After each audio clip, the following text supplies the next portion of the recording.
Section 27, Letters 131 to 135. Letter the 131st. The Marquise de Merteuil to the Vicomte de Valmont.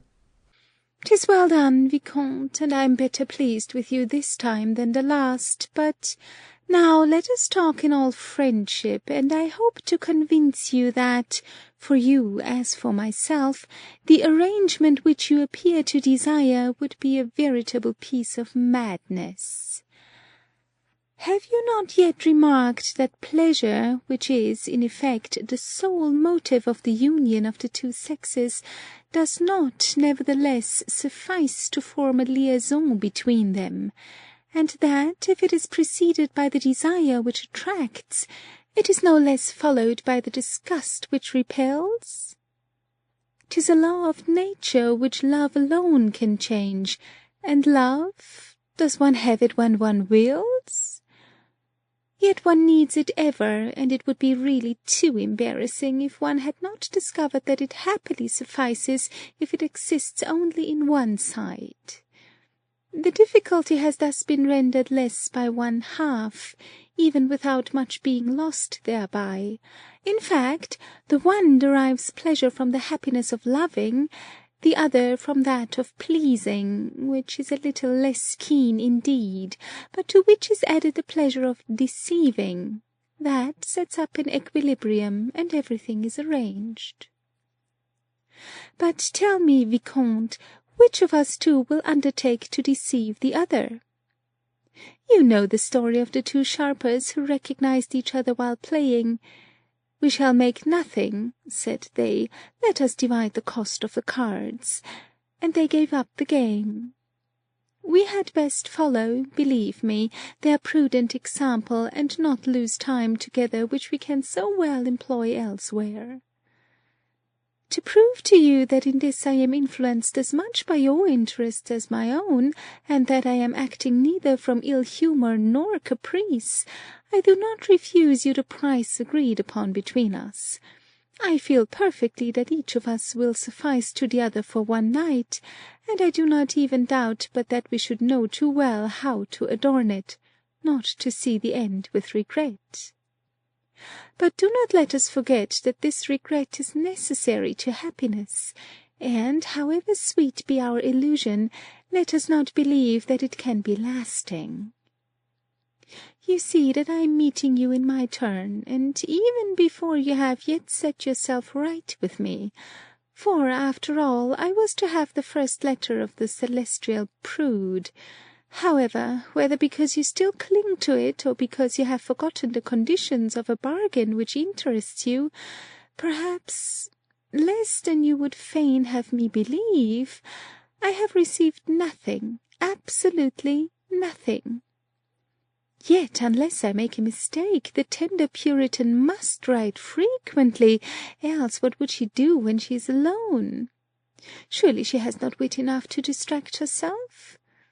I could have, then, did I wish, some slight reproaches to make you, but I passed them over in silence in consideration of a little temper that I showed, perhaps, in my last letter. Now, Vicomte, it only remains for me to make one request of you, and this is again as much for your sake as my own. It is to postpone a moment which I desire, perhaps as much as you, but the date of which must, I think, be deferred until my return to town.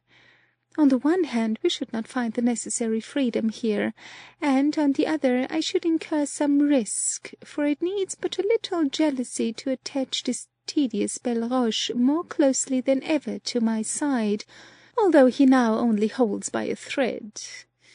He is already driven to exert himself in order to love me, to such a degree at present that I put as much malice as prudence into the caresses which I lavish on him.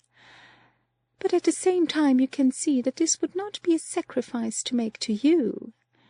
A reciprocal infidelity will render the charm far more potent.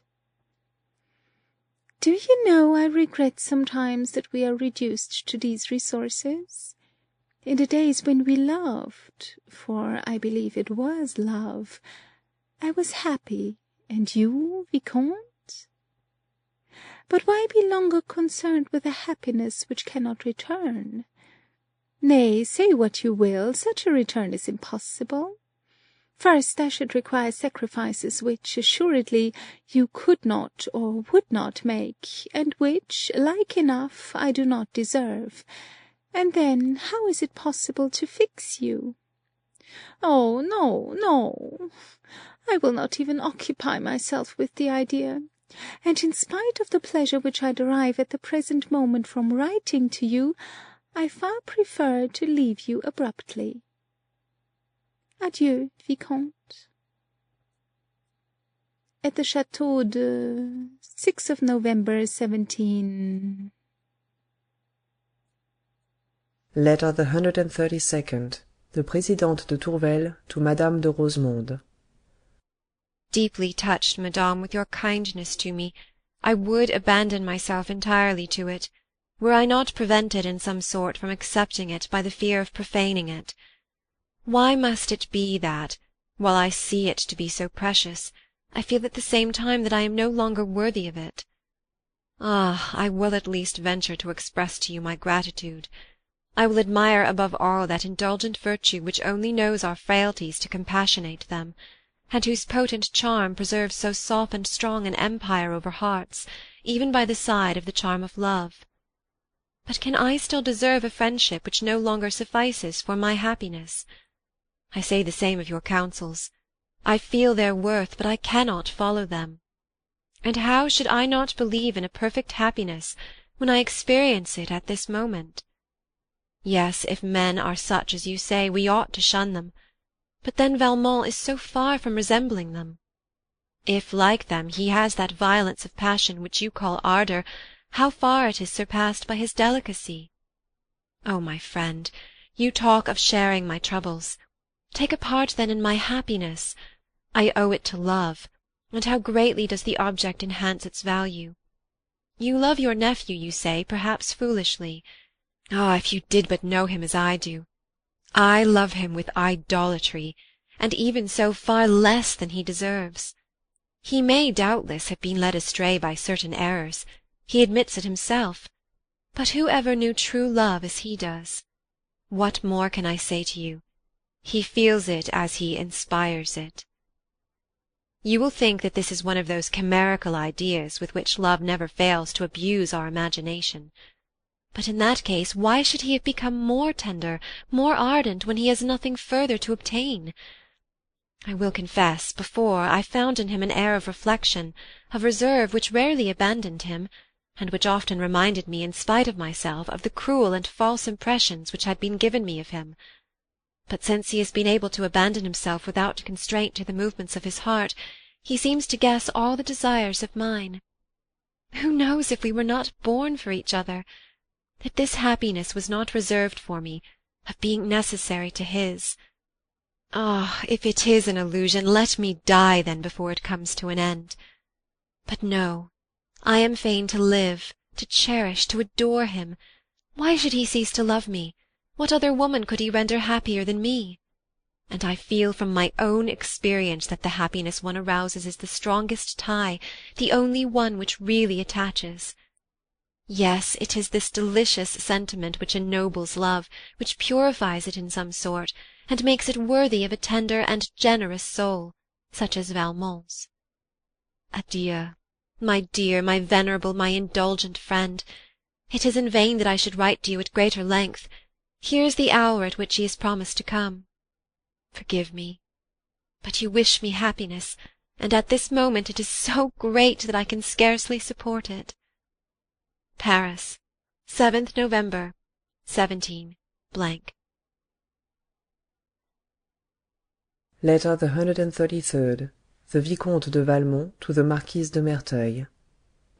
Oh, what then, my lovely friend, are those sacrifices which you deem I would not make for you, the reward of which, however, would be to please you? Let me only know them, and if I hesitate to offer them to you, I permit you to refuse the homage. Pray, what opinion have you conceived of me of late? if, even in your indulgence, you doubt my sentiments or my energy. Sacrifices which I would not or could not make. You think, then, that I am in love and subjugated, and you suspect me of having attached to the person the price which I set upon success. Oh, thank heaven, I am not yet reduced to that, and I offer to prove it to you. Yes, I will prove it to you, even if it should be at Madame de Tourvel's expense. After that, assuredly, you can have no further doubt. I have been able, without compromising myself, to devote some time to a woman who has, at least, the merit of being of a sort that is rarely met with. Perhaps, moreover, the dead season at which this adventure befell caused me to abandon myself more to it, and even now, when the great current has scarcely begun to flow, it is not surprising that it should almost entirely occupy me. But remember, please, that it is scarce 8 days since I culled the fruits of 3 months' labour. I have often dallied longer with what was of much less value, and had not cost me so much. And never did you draw a conclusion from it to my prejudice. Besides, would you like to know the true cause of the zeal I am bringing to bear upon it? I will tell you. This woman is naturally timid. At first she doubted incessantly of her happiness, and this doubt sufficed to trouble it. So much so that I am only just beginning to see the extent of my power in this direction. Yet it was a thing I was curious to know, and the occasion is not so readily offered as you may think. To begin with, for many women pleasure is always pleasure, and never aught else. And in the sight of these, whatever the title with which they adorn us, we are never more than factors, mere commissioners, whose activity is all our merit, and amongst whom he who does the most is always he who does best.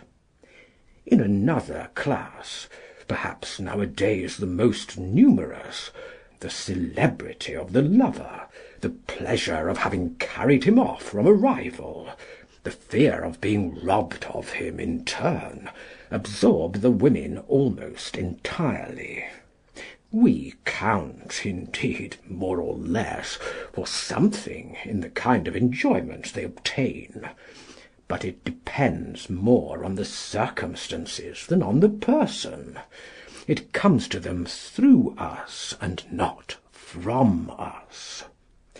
I needed, then, for the purposes of my observation, to find a delicate and sensitive woman, who made love her sole affair, and who in love itself saw only her lover, whose emotions, far from following the common road, ever started from the heart to reach the senses, whom I have seen, for instance, and I do not speak of the first day, rise from the moment of enjoyment in despair, and a moment later recover pleasure in a word which was responsive to her soul. Last, she must unite to all this that natural candour, grown insurmountable by force of habit, which would not permit her to dissimulate the least sentiment of her heart.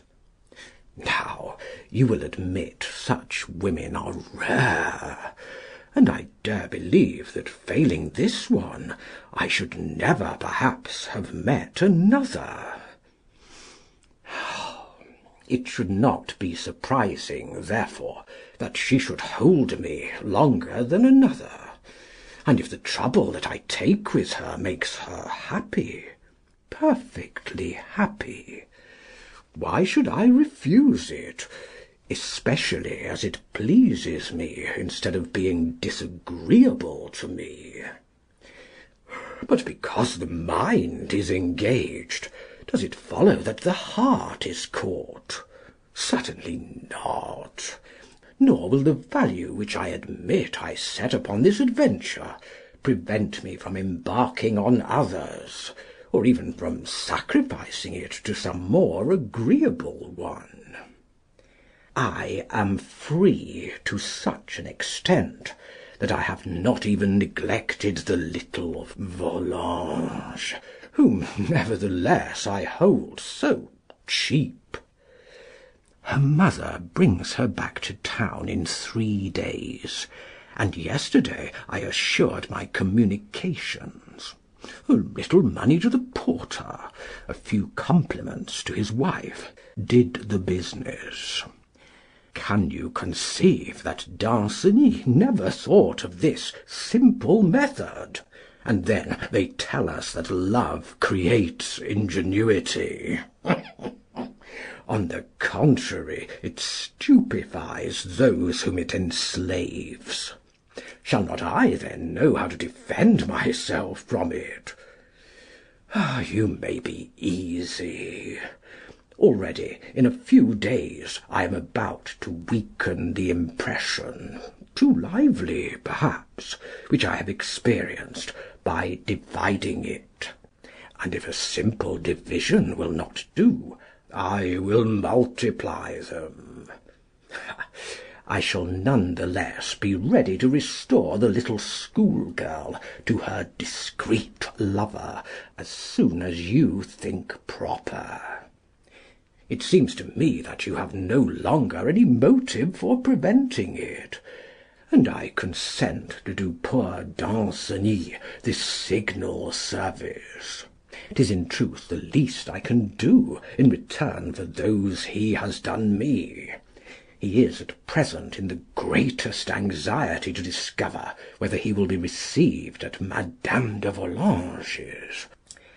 I calm him to the utmost of my power by assuring him that I will contrive his happiness on an early occasion, and in the meantime I continue to charge myself with the correspondence which he means to resume on the arrival of his Cécile. I have already 6 letters from him, and I shall certainly have 1 or 2 more before the happy day. The lad must have mighty little to do. But let us leave this childish couple and return to ourselves, so that I may occupy myself exclusively with the sweet hope your letter gave me.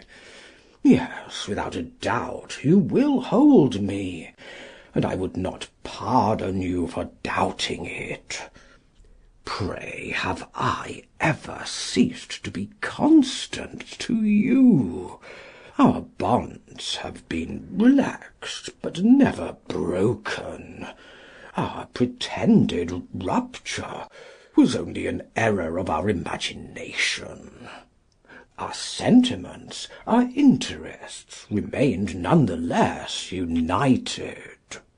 Like the traveller who returns in disillusion, I will confess that I deserted happiness to run after hope, and will say with d'Harcourt, the more strange lands I saw, I loved my country more. Note: Plus je vis d'étrangers, plus j'aimais ma patrie. Du Bellois Tragedy of Le Siège de Calais. Please, then, oppose no longer the idea, or rather the sentiment, which restores you to me. And after having tasted all the pleasures in our different courses, let us enjoy the happiness of feeling that none of them is comparable with that which we had of old, and which we shall find more delicious still. Adieu, my charming friend.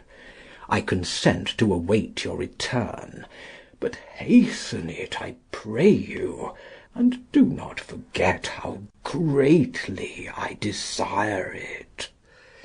Paris, 8th November, 17. Letter the 134th. The Marquise de Merteuil to the Vicomte de Valmont.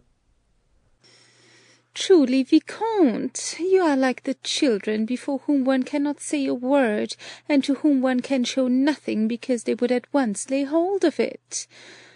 A bare idea which comes to me, upon which I warned you even that I was not settled. Because I speak of it to you, you take advantage of it to recall my attention to it when I am seeking to forget it, and to make me, in a measure, participate, in spite of myself, in your headstrong desires.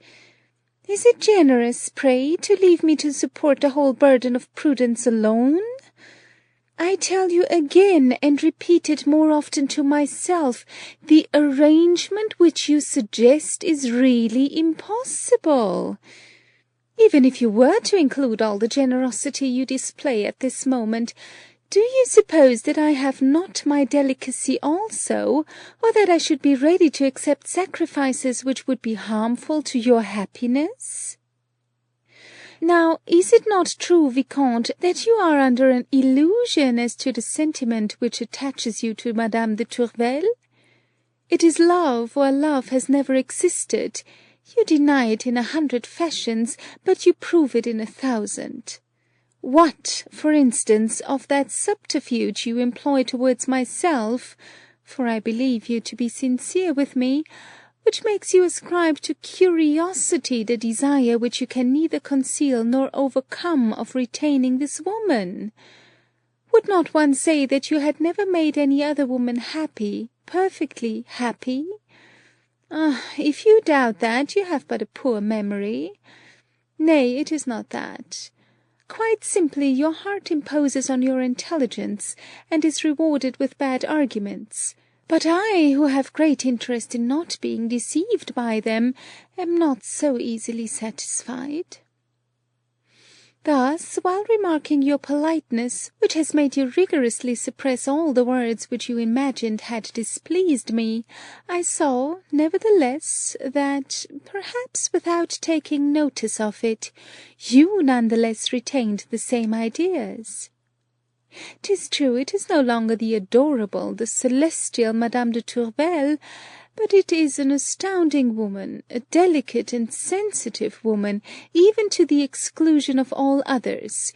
In short, a rare woman, and such that you would never have met another. It is the same with that unknown charm which is not the strongest. Well, so be it. But since you had never found it before, it is easy to believe that you would be no more likely to find it in the future, and the loss you would incur would be none the less irreparable. Either these are certain symptoms of love, Vicomte, or we must renounce all hope of ever finding any. Rest assured that this time I am speaking to you without temper. I have promised I will no more indulge in it. I recognized too clearly that it might become a dangerous snare. Believe me, let us be no more than friends, and let us be content with that. Only do justice to my courage in defending myself. Yes, my courage, for one has sometimes need of it, if it be only to refrain from taking a course which one feels to be a bad one. It is only, then, in order to bring you to my opinion by persuasion, that I am going to answer the question you put as to the sacrifices which I should exact, and which you could not make. I employ the word exact expressly, for I am very sure that in a moment you will, indeed, find me over-exacting. So much the better. Far from being annoyed at your refusal, I shall thank you for it. Come, it is not with you that I care to dissimulate, although, perhaps, I had need do so. I would exact, then, observe my cruelty, that this rare, this astounding Madame de Tourvel should become no more to you than an ordinary woman, merely a woman such as she is, for you must not deceive yourself. The charm which you think to find in others exists in us, and it is love alone which so embellishes the beloved object. What I now require, impossible as it may be, you would, perhaps, make a grand effort to promise me, to swear it even, but I confess I should put no faith in empty words. I could only be convinced by the whole tenor of your conduct. Nor is that even all. I should be capricious. The sacrifice of the little Cecile, which you offer me with so good a grace, I should not care about at all. I should ask you, on the contrary, to continue this troublesome service until fresh orders on my part, whether because I should like thus to abuse my empire, or that, more indulgent or more just, it would suffice me to dispose of your feelings without wishing to thwart your pleasures. Be that as it may, I would fain be obeyed, and my orders would be very rigorous. 'Tis true that then I should think myself obliged to thank you, and, who knows, perhaps even to reward you. For instance, I should assuredly shorten an absence which would become insupportable to me. In short, I should see you again, Vicomte, and I should see you— how?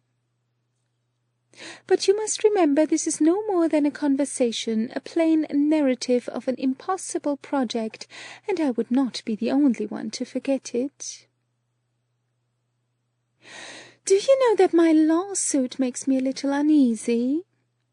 I wanted at last to know exactly what my prospects were.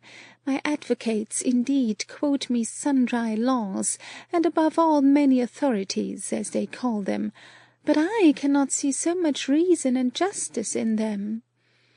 I am almost inclined to regret that I declined the compromise.